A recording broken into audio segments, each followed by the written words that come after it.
Bon dia de nou, benvingudes, Good morning welcome. again. Welcome. És un plaer It's a començar amb la conferència inaugural doble de la jornada amb la participació de dues persones, dues expertes i professionals reconegudes del Regne Unit que ens han acompanyat al llarg del projecte i que esperem poder continuar treballant plegades, potser no en el marc d'un projecte europeu, però en qualsevol altre marc geopolític que ens doni la sort. O en l'absència de qualsevol marc, també treballarem plegades. Són dues persones que ens han acompanyat en el debat tant conceptual, tant teòric com metodològic, que és l'abordatge de les violències envers les persones LGTB des d'una perspectiva feminista, i és aquest debat el que volem traslladar aquí per compartir-lo amb vosaltres i poder continuar plegades amb aquest camí que hem encetat amb el projecte Look White.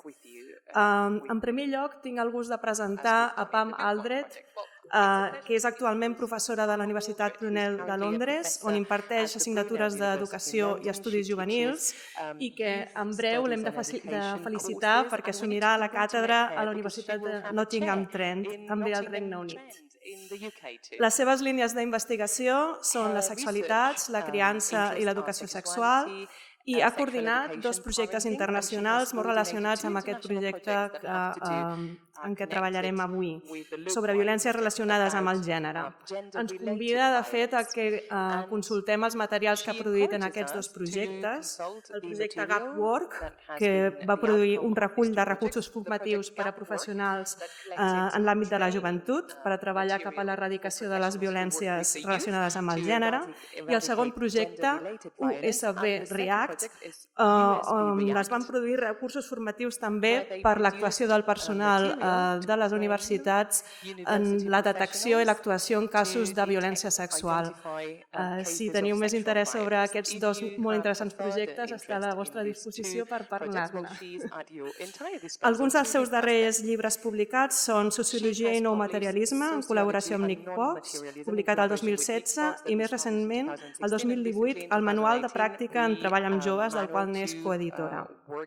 Ens vol transmetre també un somni que és fer servir el futbol com a eina política, i especialment la Copa del Món, perquè considera que pot ser una eina per erradicar les violències de gènere i en el termini més curt per convidar a les joves i els joves del Regne Unit a que participin en les properes eleccions britàniques. En segon lloc, tenim el gust també de presentar a Peter Kelly. Peter Kelly és cap del Servei de Violència Domèstica i director adjunt de l'organització de Londres Galop, que ofereix atenció a persones LGTB en situacions de violència.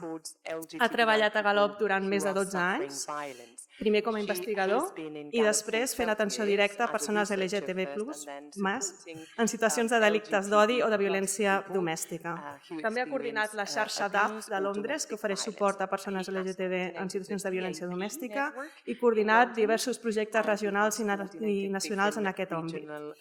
I específicament la supervisió de la línia telefònica del Regne Unit per a persones LGTB en situacions de violència.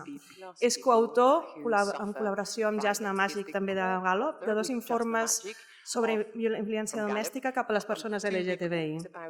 Experiències de violència domèstica de les persones LGTB+, publicat molt recentment el 2018, i encara més recent, està a la web, disponible per tothom que la vulgui consultar, i un altre informe que ens avançarà avui, reconèixer i donar resposta, reforçant la incidència per a les persones LGTB+, supervivents de violència domèstica. Molt bé, doncs amb aquesta presentació dono pas a la Pam Aldred perquè ens expliqui què hi ha darrere del suggerent títol de la seva ponència, que és Afegir sexualitat i remenar. Okay, I want to Huge thanks for inviting me. I'm very excited to support the Look Wide project. I want to urge the uptake of the lessons from it, and I'm very grateful to be able to speak in English today. So thank you to the translators and for letting me speak English. I'm delighted to be here for this project, not only to escape the UK currently. Okay, so add sexuality and stir. I want to talk about the political move that Look Wide represents in insisting that we add sexuality, sexual diversity into the provision of services for survivors of violence. And secondly, to argue what I think should be the next step. Avançar el que penso que ha de ser el següent pas, no? Com evitem la desradicalització de tot això, no? Que esdevingui una nova normalitat. I durant els passats 30 anys he investigat sobre les ideologies de la família, sobre qui és apte per ser pare-mare, sobre educació sexual, sobre violència sexual. I en tots aquests casos crec que hem de repensar el significat de la diversitat sexual en aquests contextes, no? És a dir, afegir la sexualitat no és només incorporar-la. En cada cas aquest ingredient canvia l'escudella, no? I també suposa una reconceptualització d'aquests termes. I m'agradaria avui parlar del següent, que no només hem d'afegir la sexualitat, sinó que també hem de remenar per qüestionar determinades qüestions, no? I això ens permetrà aprendre més sobre les igualtats i també avançarem més en quant a justícia social. I vull compartir una història. Tinc 5 casos que compartiré i també vull començar explicant alguna cosa personal. En la meva tesi sobre l'aptitud per ser pare-mare vaig analitzar els debats populars de maternitat-paternitat, els relats mediàtics sobre mares lesbianes, sobre pares irresponsables, sobre la classe baixa, etc. I a les crítiques incorporar molts elements psicològics, per la qual cosa vaig analitzar la bibliografia psicològica i com la recerca real mostrava que es parla més de relacions, no d'identitats, no? Perquè la paternitat-maternitat té a veure més amb la disponibilitat afectiva, el suport, etc. I és molt performativa. I vaig voler fer una tesi després d'una campanya en què vaig participar d'acolliment familiar de persones lesbianes i gais, i la llei va canviar per passar de pensar en pares-mares a persones amb responsabilitats parentals, no? És a dir, se centrava més en qüestions de performativitat que en identitats, no? I això suposava un canvi de la perspectiva essencialista que estava lligada amb una definició biològica, no? I, per tant, jo vaig passar d'una crítica feminista socialista de la família a una de queer, basada en la teoria queer que acaba de sortir, era una cosa molt novedosa, i vaig veure que era l'enfocament adequat. I en aquesta època vaig sortir de l'armari com a lesbiana, em van donar suport les meves amigues. Una amiga va plorar perquè pensava que seria difícil, no?, per mi accedir a l'acadèmia, etc., però en general tothom em va donar suport, no? Almenys la gent de la meva generació. I als anys 2000, quan estava estudiant l'educació sexual a les escoles, com preguntava als professors si tractaven temes de LGTBI, alguns deien, bé, no tenim cap d'aquestes persones a la classe, o jo sabria si necessitaran informació d'aquest tipus. Si necessiten informació ja la demanaran. Aquest tipus d'excuses eren habituals. I van fer, és a dir, proporcionaven l'educació especial per a aquesta gent. No? I la política governamental també pensava que qui necessitara ja ho demanaria. No? I hi havia una secció sobre grups especials. Per què els nens necessiten formació sexual? Quina minoria necessita aquest tipus de formació? Així que es presentava com una tasca de cures pastorals per a les persones, no? Però jo plantejava que aquesta educació sexual era necessària per a la justícia social, no només per tenir informació personal, perquè, clar, aquesta informació personal assumia o pressuposava que la gent sabia la seva identitat sexual a l'edat de 12 o 13 anys i que tenia la valentia de sortir a l'armari a l'escola, no? I la recerca mostra com normalment passen 2 anys des que t'identifiques com una minoria sexual fins que surts de l'armari. I aquests 2 anys poden ser molt vulnerables, molta por. I el tercer projecte, un projecte fantàstic amb el doctor Gerard Collplanes, vam compartir exemples d'accions de governs locals europeus per fer front a la homofòbia i a la transfòbia. M'imagino que coneixeu aquest projecte i aquí a mi m'agrada parlar del pòster que es veu a la dreta. El govern finès va posar aquest pòster en tots els centres esportius de Finlàndia i després també hi havia una placa que mostra com en una residència de gent gran van pensar en les necessitats dels residents LGTBI.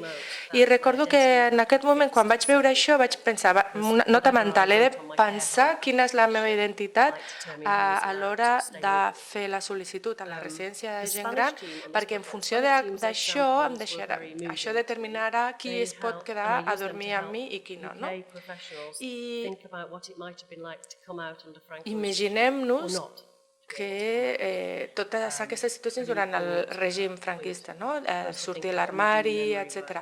I per tant, crec que és important també treballar la memòria sobre aquestes qüestions. I per mi sortir a l'armari com a bisexual va ser una mica estrany. Vaig perdre alguna amiga i em van fer fora d'una organització en la qual participava, que era una organització lesbiana on no tenien lloc les persones trans o bisexuals.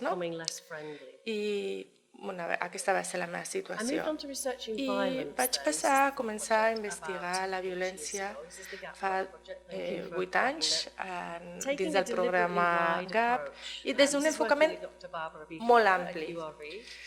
Vaig treballar amb la doctora Bàrbara Biglia de la URB i aquí volia unir diferents activismes que estava fent. Estava participant a escoles, fent tallers sobre violència i també treballava amb un grup gay per fer front a la homofòbia dins de l'àmbit de les escoles. Després va passar també a treballar qüestions trans. I en poc temps vaig veure que hi havia un terreny comú, que eren els estereotips de gènere, el sexisme, les normes de gènere i la desigualtat de poder. I per tant, aunant el meu enfocament feminista i d'activisme queer, vaig avançar en aquesta línia. I vam eixamplar aquest projecte seria la segona i la tercera onada feministes. I eixamplar la definició per passar de la violència basada en el gènere a la violència relacionada amb el gènere suposava que permetia tenir en compte totes les violències relacionades amb el gènere. I aquest concepte, que inclou les expressions de bullying, assetjament, discriminació, etc., permet no limitar-se per la identitat i que no quedi fora cap de les identitats. Així que tenim el gènere, la sexualitat, les normativitats relacionades amb el sexe i amb el gènere, la violència contra les dones i les nenes, tot això es podia tenir present amb aquest nou enfocament.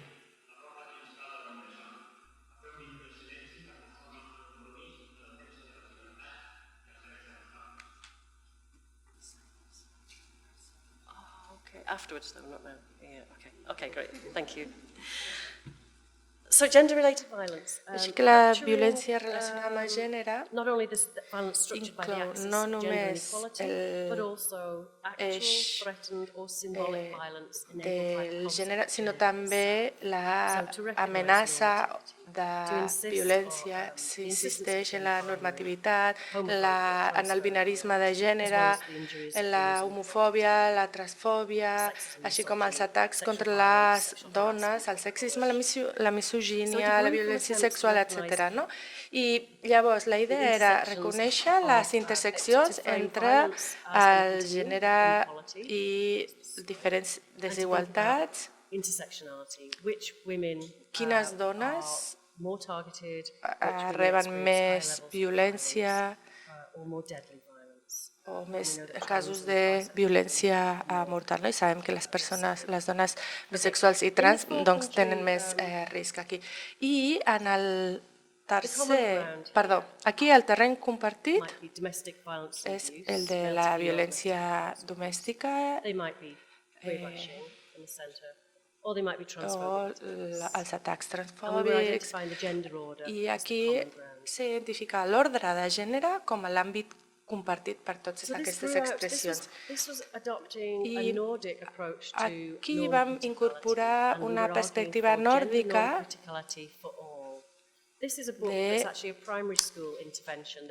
a partir d'una intervenció escolar i que no consideren que les criatures són massa petites per tractar aquests temes.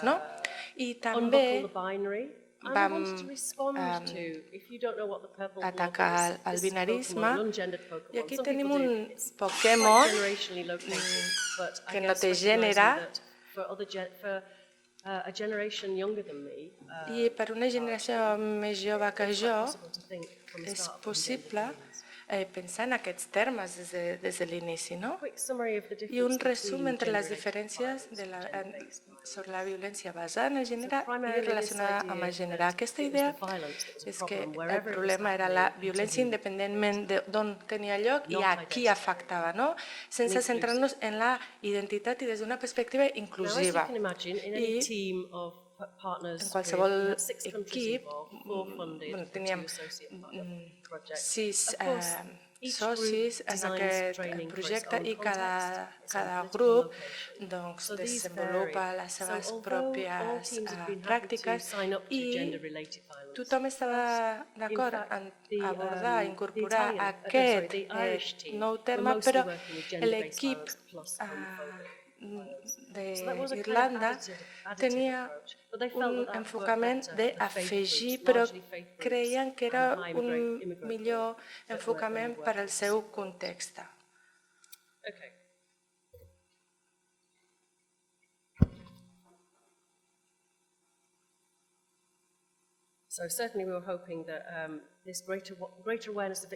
I creiem que era important tenir present la victimització millor i alguns doctorats han continuat treballant amb aquest concepte. I això ens porta al següent projecte, el projecte número 5. Aquest projecte se centra en la violència sexual, de manera específica, en l'àmbit de les universitats, perquè volíem que cap servei es limitara en funció del supòsit sobre qui podia ser víctima. Aquesta qüestió no es va formalitzar de manera expressa en l'àmbit del Regne Unit, però les assumpcions tenen tant de pes que havíem de formar en contra d'aquesta perspectiva. I vull destacar que aquests materials estan disponibles en català, anglès, castellà, i volíem fer front de manera directa a la interseccionalitat, incorporar-la per veure com el rol, el gènere, la classe, etc., afectava les dinàmiques de denúncia. I això em porta a l'últim punt. Després d'afegir la sexualitat, hem de remenar. I quan garantim o a l'hora de garantir que es respon a les necessitats d'aquests grups, hem de també tenir clar quines diferències hi ha quan, per exemple, la teva diferència és visible en comparació a quan no és visible, com per exemple qüestions corporals, l'edat, la raça, etc. I Lisa Dogan ens va donar el concepte de la homonormativitat, de la tolerància normativa cap a la gent LGTBI. I és una idea de Foucault que diu que el poder pot ser repressiu i negatiu i podem qüestionar el nou ordre liberal en relació al matrimoni igualitari que defineix què pot ser marginalitzat i què pot ser normalitzat. I aquí tenim la projecció heteronormativa, és una imatge positiva la que estic mostrant. Però Dogan descriu una política que no qüestiona els supòsits heteronormatius dominants i aquestes institucions, sinó que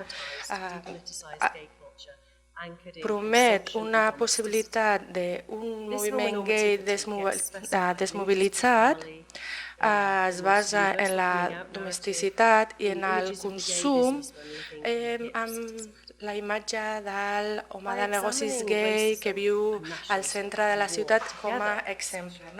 I si analitzem el racisme i el nacionalisme i la guerra juntament amb la sexualitat, veiem que pot sorgir una xenofòbia nacionalista juntament a posicions de dretes lligades a l'LGTBI, com pot ser l'homonacionalisme. És un terme, és un concepte complex, però permet als països occidentals posar la picota als països orientals, sobretot a Orient Mitjà, i presentar-los com a països homòfobs. I Mary Lou Rasmussen ho descriu com a una elevació liberal no crítica d'Occident que menysté a l'altre en funció de la seva religió, a l'altre ètnic.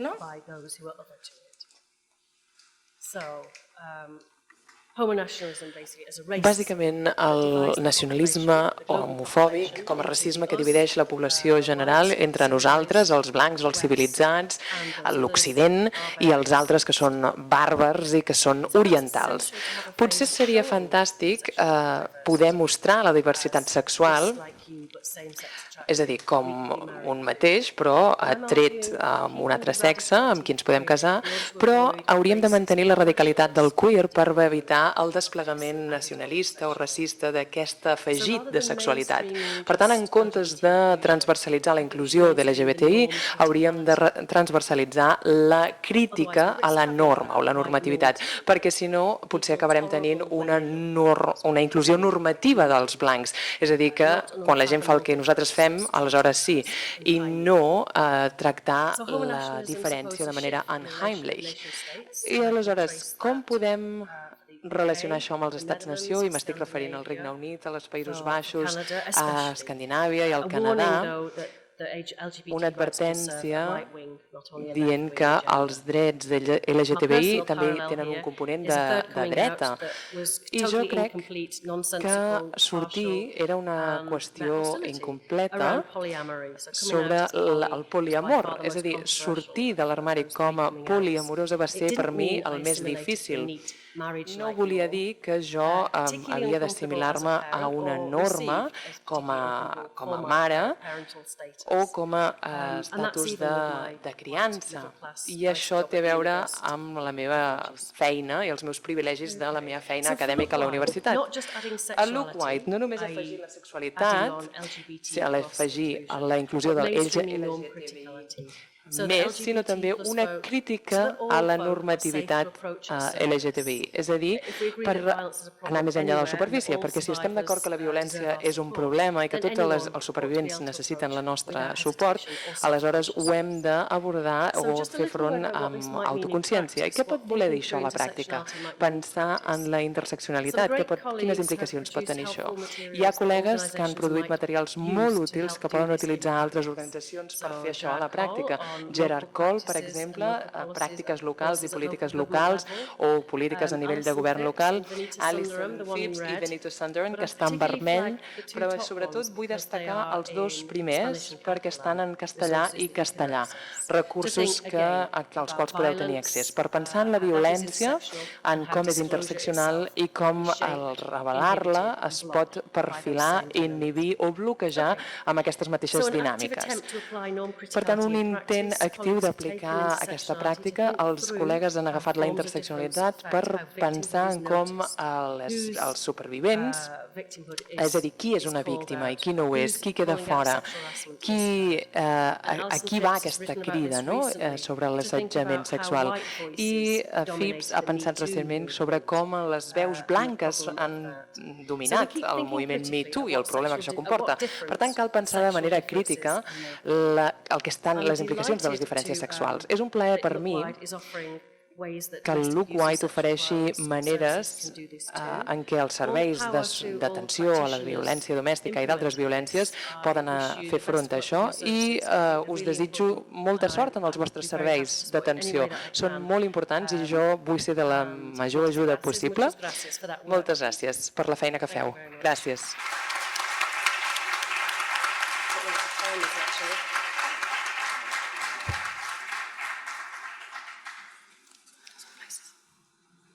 Moltes gràcies a la doctora Pam Aldred per el seu recorregut biogràfic, polític i també de recerca conceptual i la invitació també a l'acció i a la tasca the invitation and encouragement to take action and to face the methodological challenge that we all face, all support services for people who suffer. Ara a Peter Kelly, que intentarà aterrar una mica més aquest repte conceptual que ha plantejat la doctora Pam Aldred a través de l'experiència de l'organització Gallup de Londres, que com hem comentat abans es tracta d'una organització amb molta experiència en l'atenció específica de persones LGTB en situacions de violència. Després de la intervenció de Peter Kelly tindrem un petit torn de preguntes per a totes dues ponents. We'll dispense with that. Thank you, Nagore, and for that. Gràcies, Nagore. Gràcies per aquesta benvinguda. Glad to be here. És un plaer ser aquí. Look White and Surt for inviting me to speak. Look White i a Surt per haver-me convidat a venir a parlar-vos.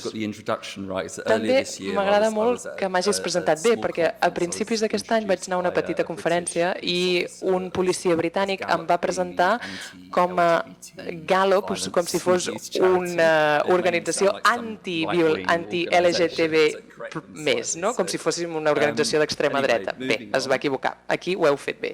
Passem a la meva presentació. Primera diapositiva.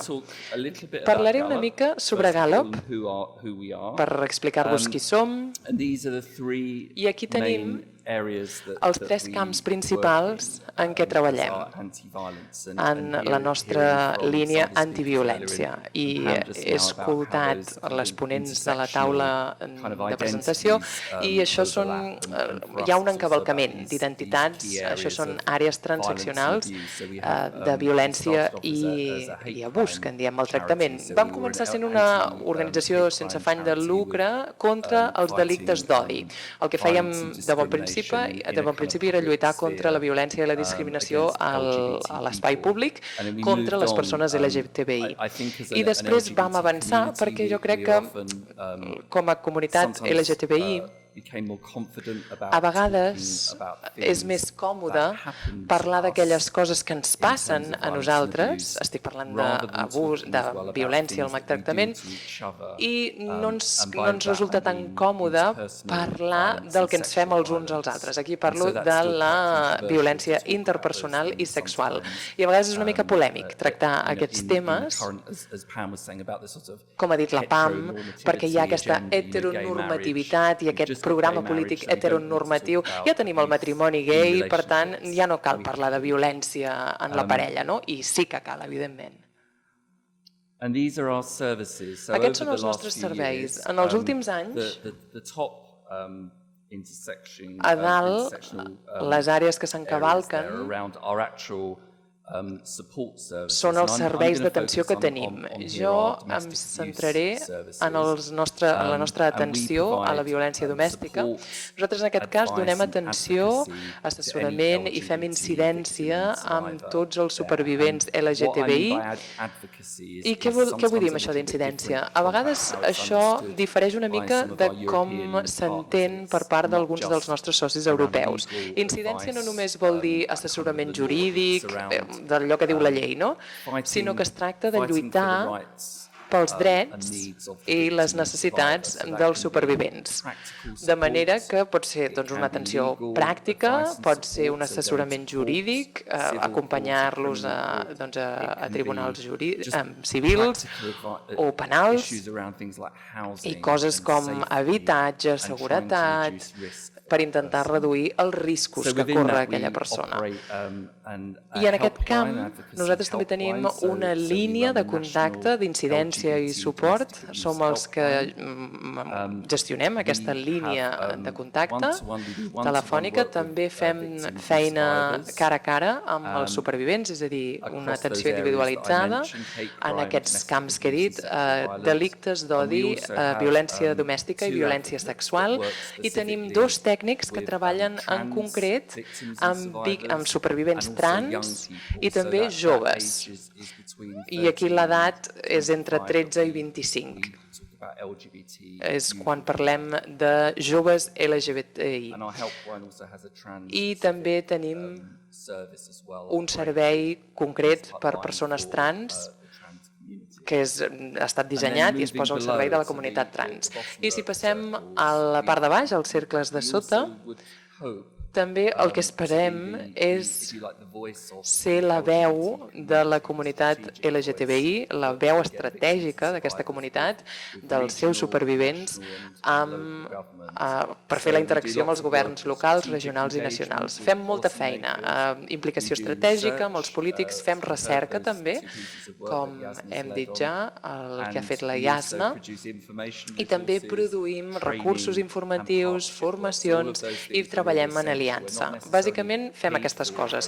No se'ns paga per tot això que fem, però sí que es converteix en una part molt important de la feina que fem. No existeix un cercle sense els altres. Em centraré en aquestes àrees d'aquí. Parlaré una mica, repassaré una mica el tema de la prevalència i de l'accés als serveis a Anglaterra i Gal·les, que és on centrem la nostra recerca. Són aquestes dues parts del Regne Unit. I també parlaré dels serveis d'atenció especialitzada en LGTBI, els diversos models, i faré un parell de reflexions i recomanacions. Quan vam iniciar aquest projecte, d'entrada vam pensar, farem una enquesta. Hi ha moltes enquestes de la comunitat que no són molt útils en realitat, però el que volíem era aprendre sobre la violència contra les dones, volíem evidència d'experiència, què estava passant amb la comunitat LGTBI. I el que vam trobar, mirant-nos les dades nacionals, bàsicament vam buscar les dades de l'Oficina d'Estadística Nacional, vam buscar els estudis de la comunitat. La Yasna és una investigadora increïble i també especialista en estadística, i vam trobar aquest nivell de proporcionalitat que veiem a pantalla.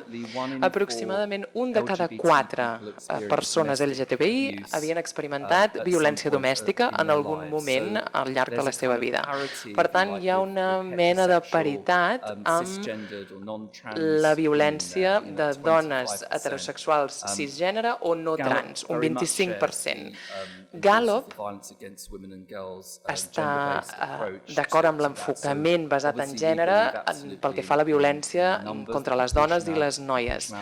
I pel que fa a les xifres, veiem una proporcionalitat de les violències de gènere. La majoria de les víctimes de violència de gènere són dones i noies i nenes. Això ho entenem, però això no explica tot el relat, tota la història de l'experiència de la nostra comunitat, a la qual passaré després. Però hi ha una certa paritat, una certa igualtat aquí. I com ha dit la Pam, les dones bisexuals, una de cada 3, per tant, un percentatge més elevat de dones bisexuals, i també les persones trans. Aquí les dades són molt limitades, però els estudis de la comunitat que hi ha apunten que les persones trans tenen un risc més elevat de patir violència de gènere, familiar o en la parella. I quan ens vam fixar en la naturalesa de la nostra comunitat, a Gallup, per exemple, vam trobar que el 90% dels agressors, dels perpetradors d'aquesta violència i maltractament, eren homes. Per tant, sempre diem que el gènere i la sexualitat encara importen. Per tant, no volem llançar-ho tot per la finestra, no ens volem precipitar a l'hora de qüestionar aquest discurs que hi ha sobre les violències de gènere. Per tant, el gènere i la sexualitat és important en aquesta experiència. Entre un 50 i un 60% de persones que venen als nostres serveis són homes gais i bisexuals i tenen el doble de risc de patir violència en la parella en comparació amb els homes heterosexuals. Pel que fa, tampoc repassaré ara moltíssimes estadístiques, però, per exemple, si ens mirem l'experiència de la minoria negra o les minories ètniques, és a dir, que no són blancs britànics, tenint en compte les estadístiques del Regne Unit, d'Europa i d'altres parts del món, incloent els refugiats, els sol·licitants d'asil, etc., hem trobat entre un 25 i un 50% d'aquestes minories que han acudit als nostres serveis LGTBI que no eren britànics blancs. Això és important tenir-ho en compte a l'hora de donar atenció a aquests supervivents. I la pregunta seria si els nostres serveis d'atenció són adequats i satisfan les necessitats d'aquestes persones. Perquè a vegades hi ha problemes que es presenten de manera diferent i hi ha problemes interseccionals, com ara la seva experiència de racisme, pensant també en el servei de justícia penal i com denunciar aquests casos. És molt més difícil si tens un estatus migratori qüestionable, diguéssim, o que se't qüestiona. I l'experiència de racisme s'afegeix i després hi ha l'amenaça que et deportin, si notifiques o denuncies una violència domèstica. I pel que fa a l'edat, aquí una altra vegada hem vist que la majoria de supervivents recauen en l'edat adulta, és a dir, entre gent jove, 25 a 49. I crec que hi ha... Per què hi ha menys gent jove? Hi ha barreres perquè els joves no vulguin denunciar la violència domèstica o és perquè normalment implica algun familiar i no volen denunciar, per exemple, els pares o els germans, o potser creuen els joves que els serveis no són adequats per a ells. No els interpel·lem, no els oferim el que necessiten. Per tant, aquí hi ha dubtes, preguntes sobre els joves que sabem que es veuen afectats de forma desproporcionada per part de la violència domèstica, però no acudeixen als nostres serveis. I el mateix passa amb la gent gran. Els majors de 40 anys, de 50 anys, perdó, no estic dient que més de 50 vulgui dir vell, jo recaic en aquest grup, però quan arribem a 65 anys el percentatge cau. Quines són les barreres que troben les persones LGTBI més grans? Potser té a veure amb la seva experiència històrica de violència, de discriminació, de violència que no es va reconèixer com a violència domèstica, sinó que seria violència contra la gent gran. Per tant, quan ens mirem els homicidis de violència domèstica, és a dir, quan la víctima és assassinada per la seva parella o per un familiar, aquí veiem que la gent gran LGTBI té un risc més elevat de patir aquest homicidi per violència domèstica. Per tant, hi ha altres elements que tenen a veure amb les vulnerabilitats en aquest grup d'edat. I pel que fa a la salut i el benestar, hi ha molta recerca que apunta que les persones LGTBI tenen una experiència desproporcionada de diverses formes de discapacitat i temes de salut. És a dir, hi ha un gran percentatge de persones que acudeixen al nostre servei amb problemes de salut mental. I això no és sorprenent si has estat en una relació abusiva, violenta. Això és la motxilla que portes, no? Aquesta violència i discriminació històrica. Per tant, no és sorprenent que hi hagi més supervivents que presenten aquests problemes. Per exemple, alguns d'aquests, això ve d'una gran base de dades d'una organització que es diu Safe Lives, el 32% que veiem a dalt mostra que les persones LGBTI que han experimentat violència domèstica tenien el doble de risc de notificar idees suïcides i autolesions. I el doble de risc també d'haver experimentat violència històrica per part d'un familiar, i això inclou la violència sexual i l'abús sexual. I, per últim, les persones LGTBI tenen un risc més elevat que les persones heterosexuals o cisgènere de patir violència per part de múltiples perpetradors. Això pot ser dins el context familiar o per una victimització repetida per part de parelles, per exemple. Passem, doncs, al que vam descobrir. Volíem saber-ne sobre la prestació del servei al Regne Unit o a Anglaterra i a Gal·les en concret, perquè hi havia aquestes barreres, no? I sí que coneixíem alguna cosa sobre les barreres, perquè les persones LGTBI no venien al nostre servei o no donaven la cara, no? I quan decideixen denunciar-ho, on van aquestes persones? I aquesta diapositiva és xocant. De 900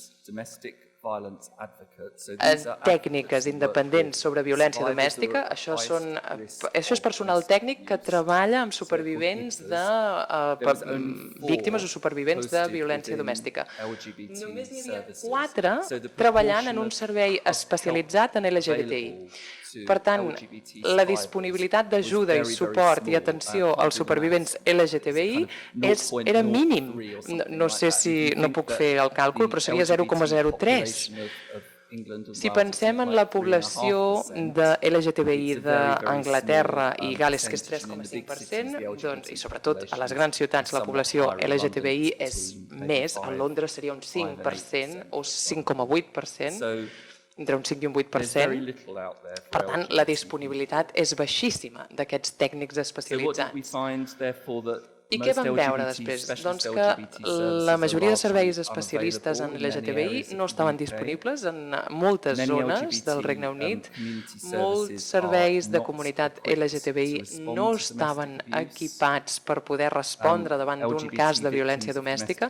Els supervivents de violència domèstica LGTBI estaven infrarrepresentats en les organitzacions no LGTBI, és a dir, potser no vol dir que no vagin a una organització general o una organització que se centri en dones. El problema és que hi van molt pocs. Per tant, hi ha molta manca de representació i de denúncia. I històricament hi ha hagut poca aliança i col·laboració entre organitzacions que treballen en violències de gènere i serveis especialitzats en la comunitat LGTBI. I això és una qüestió històrica, podem dir, perquè normalment parlem de la violència contra les dones i les noies aquí com una mena de discurs que està en aquesta banda i després la comunitat LGTBI, al Regne Unit, sens dubte, se'ls ha col·locat en una altra capsa, en un altre calaix, amb unes altres característiques de protecció sobre raça i fe, discapacitat, identitat de gènere, aquestes són les etiquetes que s'hi han assignat. I això és el que he intentat dir abans, que normalment parlem de les persones LGTBI com a víctimes d'un delicte d'odi, públic, coses que ens passen a nosaltres, aquesta mena de discurs. Però parlem de les violències de gènere o la violència domèstica, a vegades, és molt limitat com a concepte, perquè parlem de la violència en relacions sexoafectives a la parella i no parlem dels delictes d'odi, que és la misogínia, sinó un delicte d'odi contra les dones i les nenes en aquest context més ampli. Per tant, hem de pensar en com s'encavalquen aquestes àrees i com poder donar servei d'una manera àmplia. Què més va sortir en el nostre estudi? La manca de col·laboració, per exemple, el registre i la supervisió o el control. Els cossos policials generalment no registren la identitat sexual i de gènere dels supervivents. Sí que no pregunten sobre la identitat trans, no parlen de sexualitat. Aleshores, la pregunta és, aleshores com ho sabem? D'on traiem les dades, l'evidència sobre els supervivents que venen a buscar-nos per anar al sistema de justícia penal? I de la mateixa manera, després es pot dir, no, és que la comunitat LGTBI no pateixen aquesta violència perquè no apareixen. Hem de, per tant, repensar com registrem aquestes dades.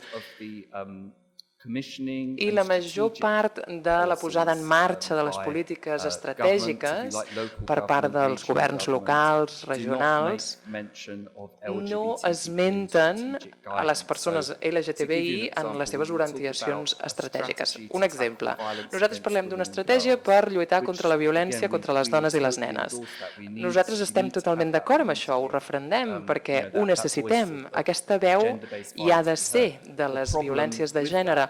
El problema que hi veiem és que a vegades això s'ho prenen al peu de la lletra i només parlen de les dones i les nenes com a víctimes i supervivents i les persones LGTBI, i de fet alguns homes també, ara jo no parlo en nom de grups d'homes, però alguns grups d'homes heterosexuals doncs podrien dir, mira, les nostres víctimes no apareixen aquí. Per tant, el repte aquí és veure com ho incloem. Jo crec que això es pot incloure en estratègies i documents de violències de gènere. Senzillament ho hem de repensar una mica més i veure com ho fem. Els serveis que sí que vam trobar 4 serveis LGTBI que treballaven en concret amb víctimes i supervivents de violència domèstica. Diré que també hi havia moltes altres organitzacions que deien que eren inclusives, que treballaven amb gent LGTBI, que estaven oberts i tenien algun projectet, però apareixia i desapareixia. I això és important. La inclusivitat no és només bàsicament posar-hi una bandera de l'arc iris, de l'arc de Sant Martí en un butlletí o en un fulletó i dir, ja està, som inclusius. No, cal pensar en els serveis especialitzats. Quins serveis vam trobar? Serveis que oferien molts serveis molt amplis, sobretot en grans zones metropolitanes, les zones perifèriques a les ciutats. Són serveis que ofereixen una veu estratègica per a les persones LGTBI sobre la qüestió de violència de gènere, de violència domèstica, i el model de servei incloïa una col·laboració amb fundacions i organitzacions que treballen sobretot en la violència contra les dones i les nenes, però amb un servei especialista en persones LGTBI. I després el finançament i la posada en marxa segueixen sent grans reptes. Ha estat molt bé, m'ha encantat sentir que aquí l'Ajuntament de Barcelona dona suport i atenció a les persones LGTBI i té una estratègia i un centre. Això al Regne Unit ha anat una mica més lent. La major part de les coses que s'han fet ho ha fet el tercer sector i a més s'ha finançat a través d'organitzacions sense afany de lucre, per tant no pel govern ni per l'Ajuntament, i això és quelcom que haurà de canviar. Aquí segurament no ho podeu veure, però vaja, són els 4 serveis que vam trobar en aquest estudi. Al nord d'Anglaterra vam trobar a Manchester un servei d'atenció, una organització que es diu Independent Choices, i que tenen una tècnica LGTBI que fa incidència en aquesta organització. És una organització de dones amb una persona tècnica que treballa en la comunitat LGTBI a Manchester, a Birmingham, al vell mig del Regne Unit, apareix en lila a pantalla. Aquí vam trobar una organització sense afany de lucre per la comunitat LGTBI que s'encarregava de diversos problemes de la comunitat, amb també un servei concret per a aquesta comunitat sobre la violència domèstica. És a dir, un servei de la comunitat, un servei d'atenció a les víctimes i supervivents LGTBI de violència domèstica. Per ells era com una finestreta única on es podia aconseguir teràpia, assessorament, també proves de salut sexual, tot allò que té a veure amb la violència domèstica. A Brighton, al sud, a la costa, vam trobar un model diferent, una organització que tenia un servei LGTBI de violència domèstica dins del servei que treballaven la violència contra les dones i les nenes i incloïa un espai segur per les supervivents de violència domèstica que s'hi podien quedar, un recurs d'acolliment. Tot i que això hi era quan ho vam estudiar, però el finançament era per illa. I a Londres tenim el DAP, que és el projecte sobre violència domèstica, que vam iniciar ara fa 10 anys, i el model és diferent a Londres. És un model d'aliança de tota una sèrie d'organitzacions de la comunitat LGTBI que s'han unit per lluitar contra la violència domèstica i les violències de gènere. Aquí, per tant, tenim els diversos models de prestació del servei. El que diem aquí és que no hi ha una manera correcta o incorrecta d'oferir aquesta atenció sobre violència domèstica de les persones LGTBI, sinó que hi ha molts models diferents i alguns presenten avantatges. Per exemple, si és un servei LGTBI dins d'un servei o un servei d'atenció que lluita contra la violència contra les dones, doncs crec que aquí es pot aprendre els uns dels altres, no? I es pot treballar des de la perspectiva de violències de gènere amb els supervivents. La comunitat LGTBI pot accedir a la perícia, al coneixement, perquè les organitzacions de dones van 10 o 15 anys per davant en la comprensió del que està disponible. La desavantatge és que la feina LGTBI a vegades es veu una mica aïllada en aquest entorn laboral. Ets l'únic gay del poble, no? Com diem a Anglaterra, i segur que això ho heu experimentat. Al final et trobes en minoria. I això és un repte que es va destacar. En les organitzacions més grans, aquelles que sí estan especialitzades en LGTBI, també hi ha el tema de com generar el coneixement, l'experiència per treballar en concret amb víctimes i supervivents de violència sexual i domèstica. I és molt diferent de treballar en serveis generalistes o delictes d'odi. Els riscos són diferents i els elements a tenir en compte són diferents. I per tant a l'organització li comporta més temps poder generar aquesta experiència i coneixement. I aquests projectes, com ja he dit, estan en grans àrees metropolitanes. I què passa si vius en un entorn rural amb aïllament i que no tens accés a aquests serveis? L'últim exemple que veiem aquí, hem parlat de l'atenció remota i la incidència remota que ofereix la nostra línia telefònica d'ajuda. Nosaltres gestionem la línia I aquesta línia dona atenció a les víctimes i als testimonis que no tenen accés a les àrees metropolitanes. Els donem suport pràctic, emocional, és per telèfon, és per correu electrònic, però és una línia telefònica molt viva, perquè aquestes víctimes o supervivents no tenen ningú més per parlar-hi, no tenen una organització LGTBI a la seva zona. Com vaig de temps? So, I'll talk about my project, if you like, or Gallup's Ara project. parlaré This del is the meu Domestic projecte, Abuse el projecte Partnership. Gallup, que és una under here feina you en can col·laboració see the per organisations lluitar that contra make up the la violència partnership there. domèstica, i a la part inferior veiem les organitzacions So, que hi why did we participen. come about? We recognised there was a need for LGBT Vam veure que hi havia una domestic abuse necessitat advocacy d'abordar services in aquest London. So all the tema a services Londres, were set oferir up un for, servei, perquè la female majoria, survivors tots els serveis largely. s'adreçaven només a les And there was- we supervivents said, well, people are dones, coming to us i vam dir, hi ha as a gent que ve non-domestic a abuse nosaltres. organisation. And we weren't No som una equipped organització really que to deal with treballa la them. qüestió de la And we violència weren't able to domèstica i offer them volem really much of a oferir-los service. So we un set up servei. DAP, really, Així que vam crear for- DAP for the reason of kind of challenging that. And that per was set up about 10 years respondre, ago now. i això ho vam fer fa 7 anys. And in the idea of the partnership is that we I would el que provide volem fer és an oferir advocate, as I said, to do all those tècnics, things like legal tècniques support, per donar risk suport reduction, safety planning. jurídic, de We also have an planificació, organisation called Stonewall suport Housing, a who l'habitatge, provides housing support.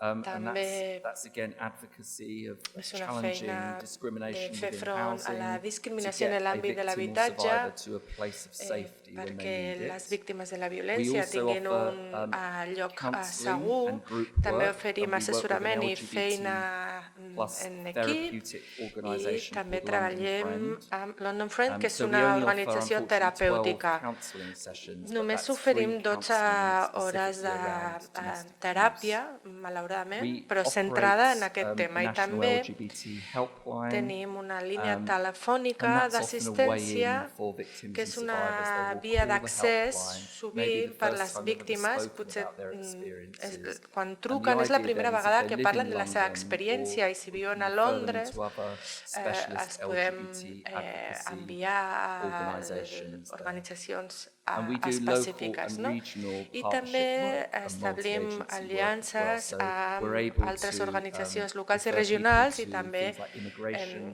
també solicitors, oferim, per other forms exemple, of legal assistència advice for, drug and d'advocats alcohol support as well. d'immigració, So all of those things we suport provide a a kind of value la added to the gent que project. té problemes amb l'alcohol o amb les drogues, And the idea etc. really is, I la as idea I said, és, it's a com deia, specialist oferir un servei organisation. especialista So people per a who come persones to us, LGTBI, they de don't manera have to que la gent que explain who they vingui are, no they ens don't hagin have to d'explicar explain qui their són, identities, quina és la seva or their identitat, bodies, o or all of those que things. ens han You know, d'explicar com we és el would seu hopefully cos, understand etc. those things. We may not understand everything. And Potser again, no ho what Pam was entenem saying around, tot, you know, i de things vegades like tenim qüestions com intersectional les things about que race and explicava la identity Pam, that, you relacionada don't always get right, but bueno, no sempre again, we work with other l'encertem, organisations in partnership to make sure però treballem those people en have a col·laboració voice, have a perquè tothom service. tingui la The seva idea veu is i it's a un one-stop servei, shop, no? so people Volem come to us oferir and una they don't have to finestreta go to única lots of perquè la organisations gent que ve a and nosaltres no retell hagi their d'anar story, buscant which can be diferents very traumatizing. organitzacions i repetir la It's seva developed història, over perquè a això period pot ser of molt years to bring expertise traumàtic.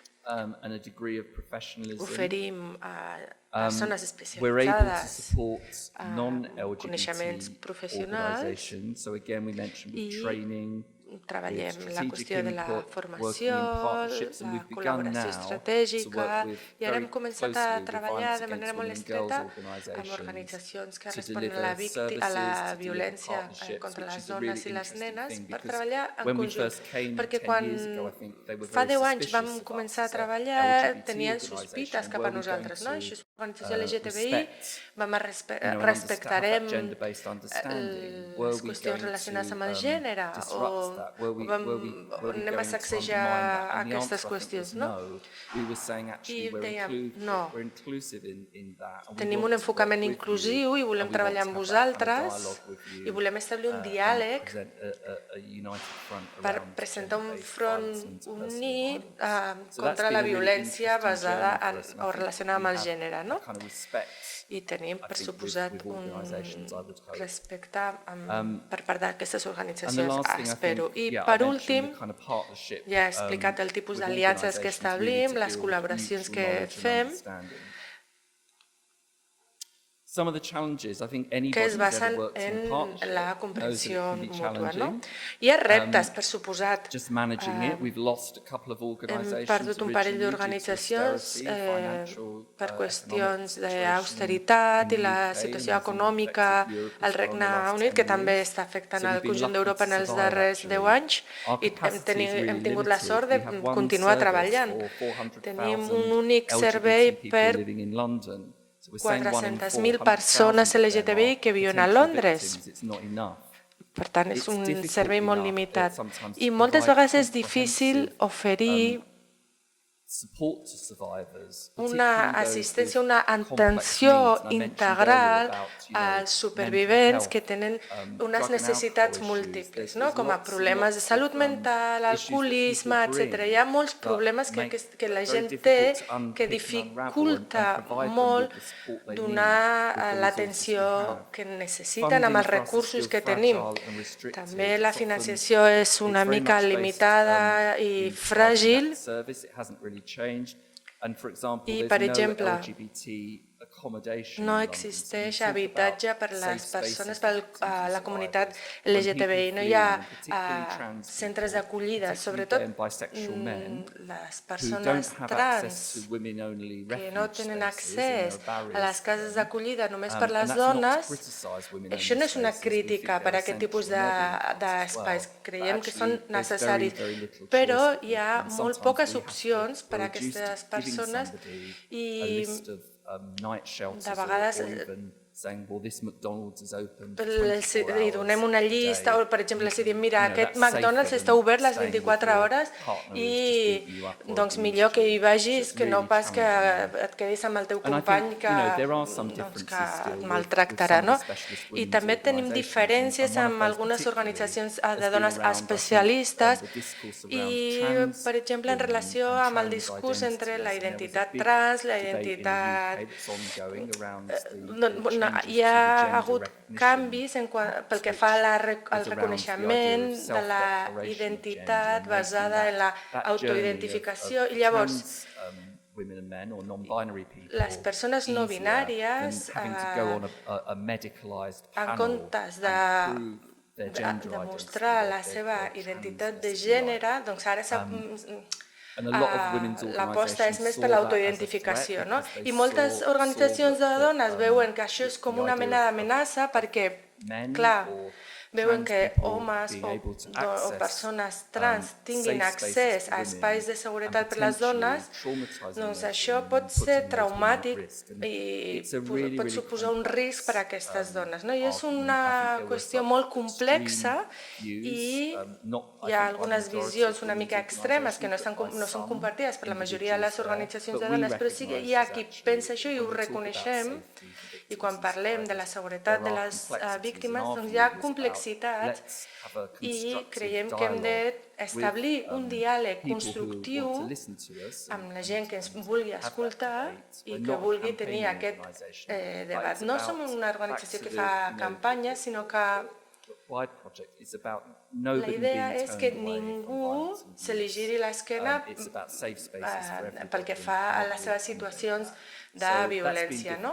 I això ha suposat una dificultat, però crec que és millor centrar-nos en les coses constructives que no pas fer servir Twitter com a plataforma. I per anar acabant, els temes que han sorgit de la nostra recerca. Creiem que és molt important garantir que les persones LGBT que les seves necessitats són clares en tot el procés d'aprovar polítiques, que no es faci tokenisme i que municipal government about hem escoltat a l'Ajuntament de Barcelona com pensava en reformular les polítiques, no? I que hem d'incloure les víctimes i supervivents d'aquests col·lectius a l'hora de definir les polítiques.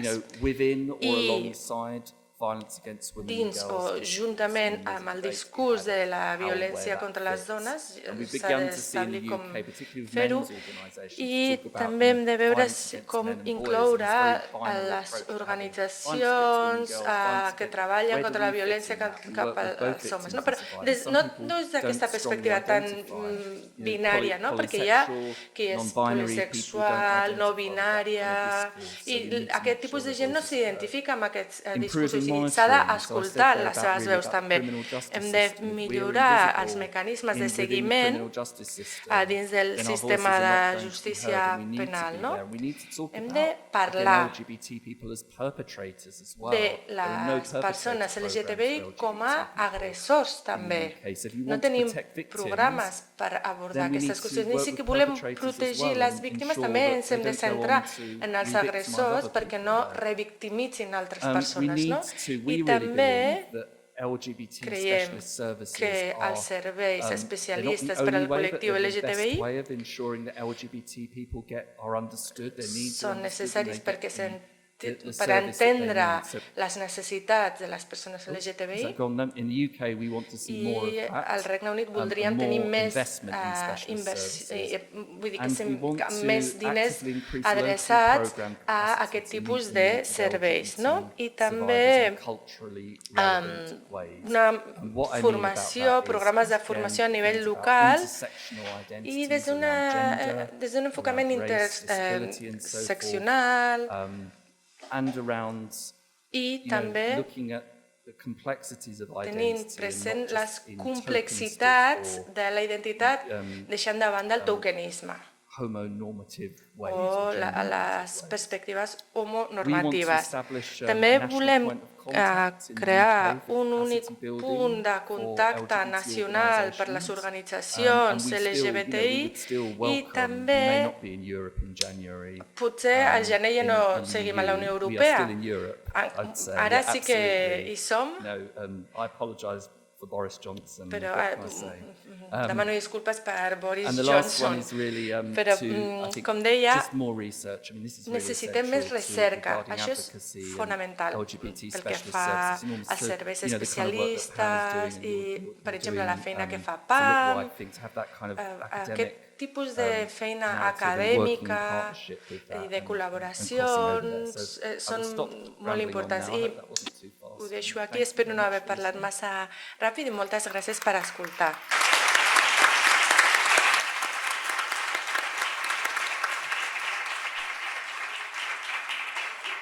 Moltíssimes gràcies, Peter Kelly, per aquesta ponència tan inspiradora i felicitats per la gran feina que fa Gallup, per compartir també les dades que ha recollit Gallup en els seus estudis i que són necessàries evidence from your research. It is so necessary to see what the challenges we are facing when incorporating intersectionality to our services. So now we have some 15 minutes de preguntes. Si teniu alguna pregunta, dues companyes estaran amb el micròfon alceu la mà, recollirem totes les preguntes i després les contestaran alhora les dues ponents.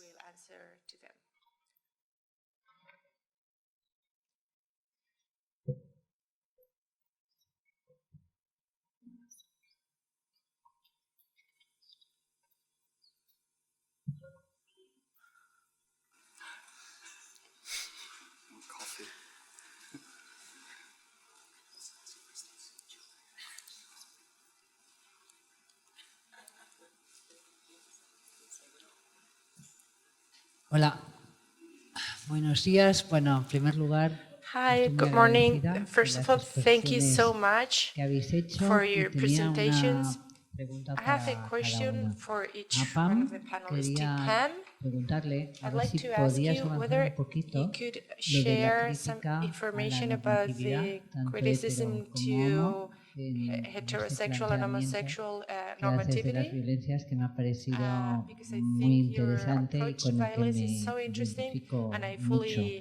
Y a Peter quería preguntarle si podía, no sé, avanzar algo de esas discusiones que tenéis en los servicios, ¿no?, que son para mujeres, sobre el ver a las personas con identidades no binarias como sospechosas o como amenazas para, ¿no?, para la seguridad de las mujeres que están en esos servicios. Lo digo porque, nuevamente, es una cuestión con la que me identifico mucho, con la que yo creo que nos hemos topado, ¿no?, en muchos servicios de mujeres, incluso una negativa total a entrar y ampliar el concepto de violencia a la población LGTB. Y bueno, si teníais, que sé que es un tema complejo, y si habéis avanzado alguna cosita y nos puedes explicar, pues lo agradecería mucho. Gracias.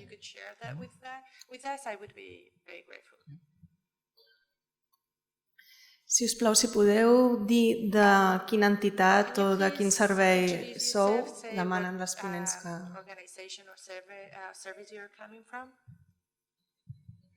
Soy Cristina Garayzábal, voy por libre, pero quiero decir que acabo de aterrizar en Barcelona.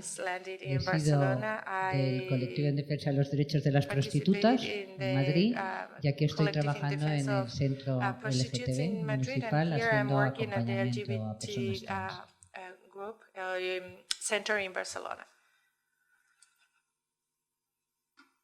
Alguna altra pregunta?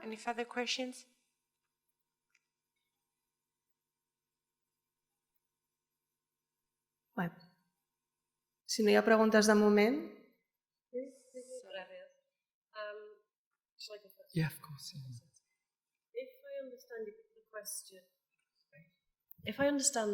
Si entes la pregunta, crec que la crítica política o acadèmica a l'homonacionalisme vol que la inclusió no sigui realment excloent i que no només aquells que tenen unes relacions que respon a la narrativa de classe, edat, monògama, etc., doncs sigui l'encertada, sigui tinguda en compte, no?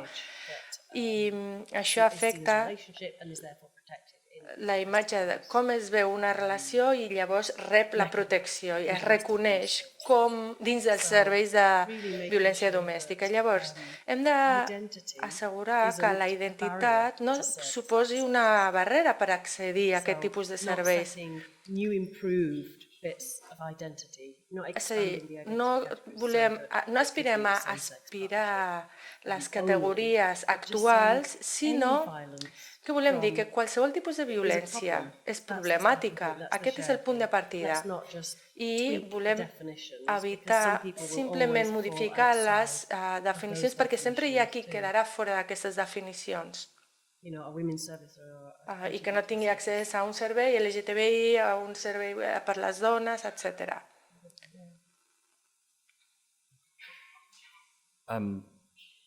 Sí, per respondre a la pregunta que feies sobre la resposta per part dels centres de dones a les persones no binàries, a les LGTBI, no?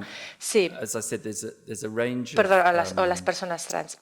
Hi ha tot un seguit de respostes, algunes have been very almost fundamentalist around han estat gairebé fonamentalistes, centrades en el sexe biològic, que no reconeixen les dones trans com a dones, i aquest és al final del debat, i se centra en no voler permetre a les dones no binàries o trans que accedeixin als espais només de dones, their biological differences, as en funció de they're les said, rather than their diferències gender biològiques identity. i no tant de la identitat de I think gènere.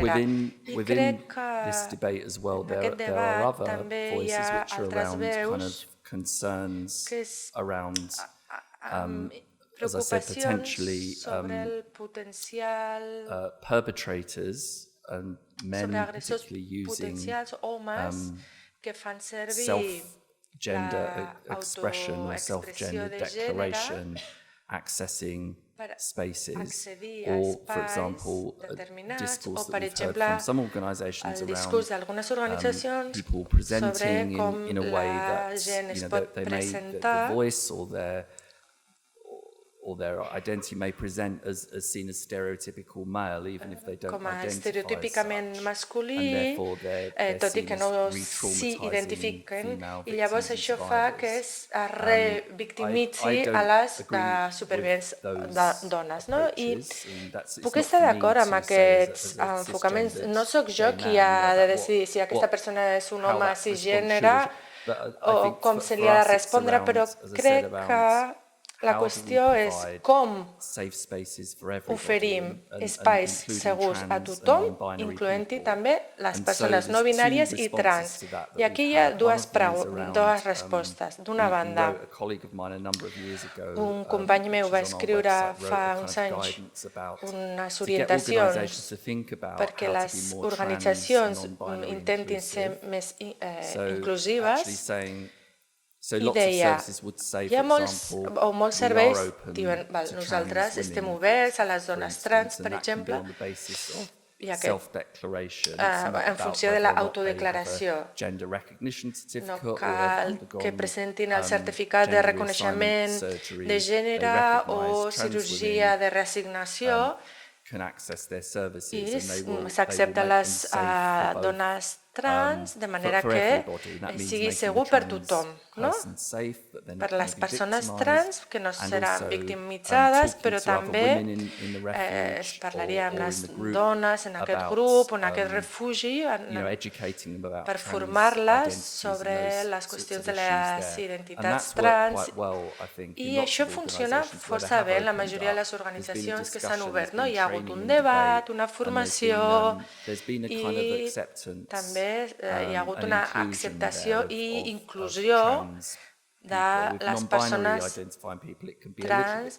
Amb les persones no binàries doncs, és una mica més complex, perquè aquestes organitzacions diuen si ets una dona trans sí que hi pots accedir, però i si ets un home trans o si ets una persona no binària, doncs això resulta més complex. I per això les organitzacions LGTBI diem que estem obertes a tothom. I el que hem intentat afegir és un diàleg, una resposta, i no plantejar una crítica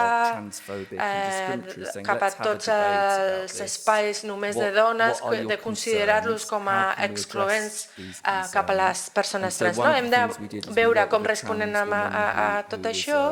I, per exemple, hi havia una persona trans que és una terapeuta que s'identifica com a dona trans i parla molt amb diferents organitzacions sobre les seves experiències, les inquietuds que tenen a l'hora de treballar amb les dones trans, i això ha estat una resposta molt positiva, perquè la gent pot fer preguntes, expressar les seves inquietuds. Si es fa de manera respectuosa, això funciona. I nosaltres el que sí que diem és que com a organització no tolerarem la transfòbia. I hem de garantir que tothom tingui accés als serveis que li calgui.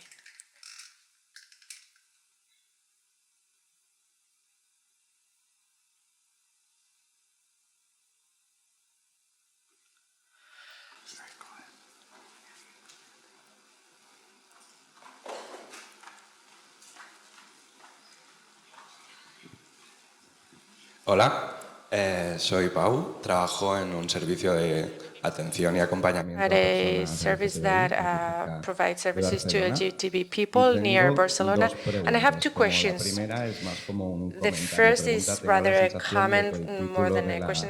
De la presentación de Pam, ¿no? Era muy sugerente en el sentido que era añadir sexualidad y entonces remover, precisamente remover para cambiar el modo en que o la perspectiva que se tiene a la hora de atender a las víctimas de violencia sexual o violencias relacionadas con el género. Pero tengo la sensación que la segunda ponencia en realidad va más en la línea de simplemente añadir. Yo tengo la sensación de que lo que me gustaría que tal vez Pam pudiese ahondar un poco más es cómo cree que las organizaciones ya existentes, por ejemplo, las organizaciones que atienden a mujeres víctimas de violencia machista, deberían cambiar su perspectiva, ¿no? El modo como atienden no solo a las personas LGTBI, sino también cómo atienden a las mujeres para que realmente sea un entorno inclusivo, ¿no? Porque como el conflicto de tienen que entrar las mujeres trans o no en organizaciones que son para mujeres, en realidad, como asumir que estas mujeres van a ser retraumatizadas simplemente porque entra una mujer trans también tiene mucho que ver con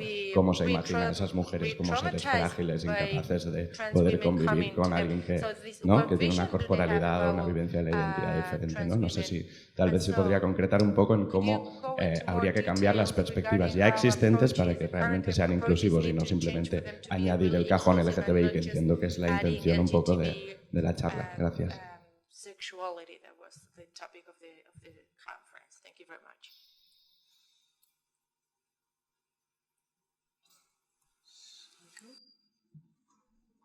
Okay, thank you for your question. Yeah, that's a really hard question. I liked what Peter was talking about, and thinking that through. I suppose for me, jo suposo que per mi és una qüestió política i la resposta ha de ser política i la resposta... Jo vaig ser educadora, llavors l'educació és la resposta, no? Al final, debatre el poder de manera que qualsevol organització que doni atenció, qualsevol professional pugui pensar sobre les dinàmiques del poder, les exclusions que perpetuen en l'atenció a les persones a qui atenen i pensar una mica de manera integral. M'ha agradat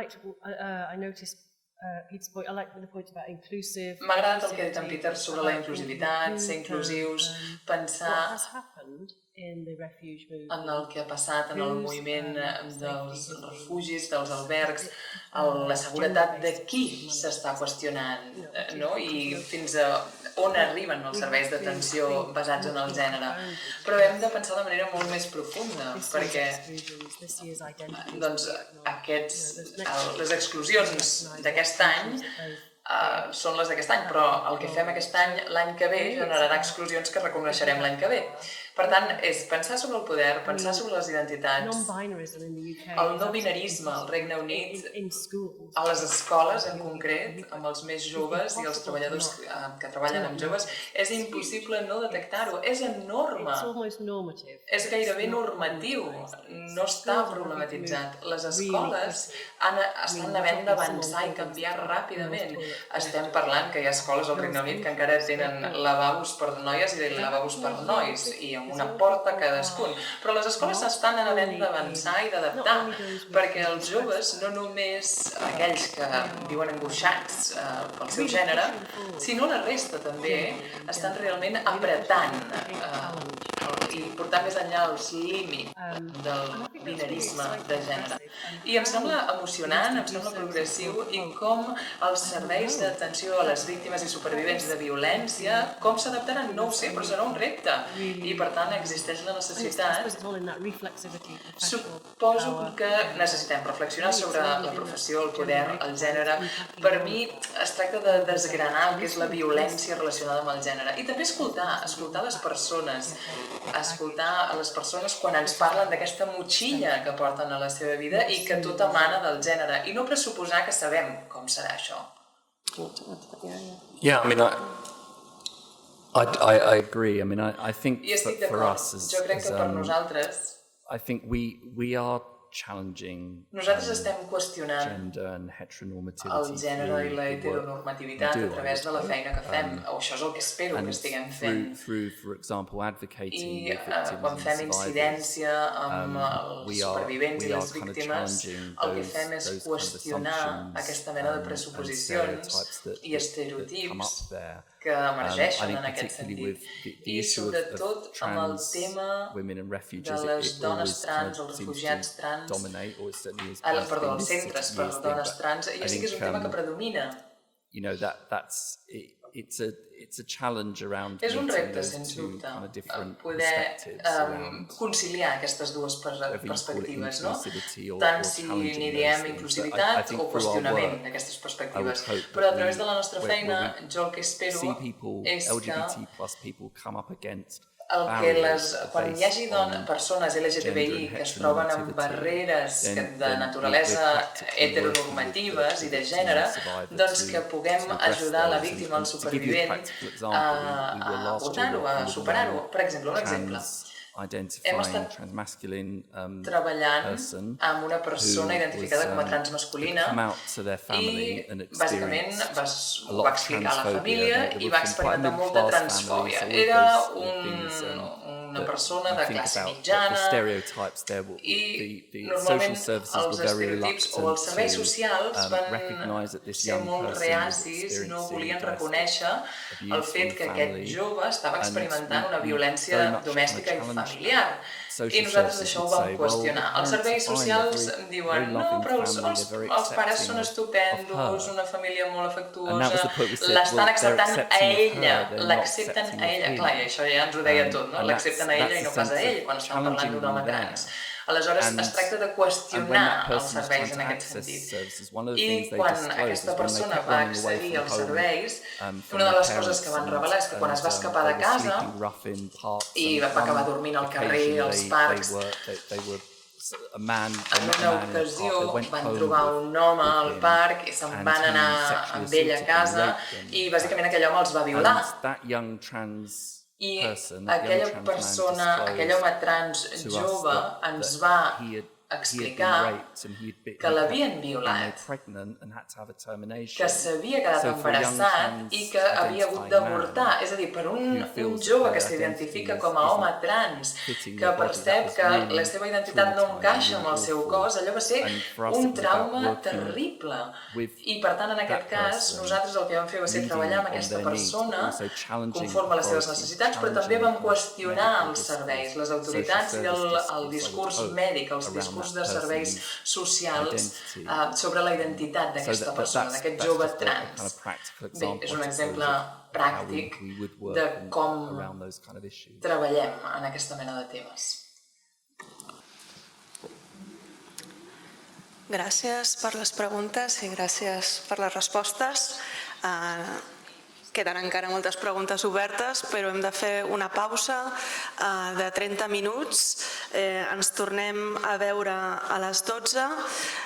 A les 12 us recordo que esteu convidades a sortir a la porta de l'edifici on farem un minut de silenci per al darrer feminicidi al Prat. I a les 12:03 ens tornem a veure aquí a la taula d'experiències internacionals.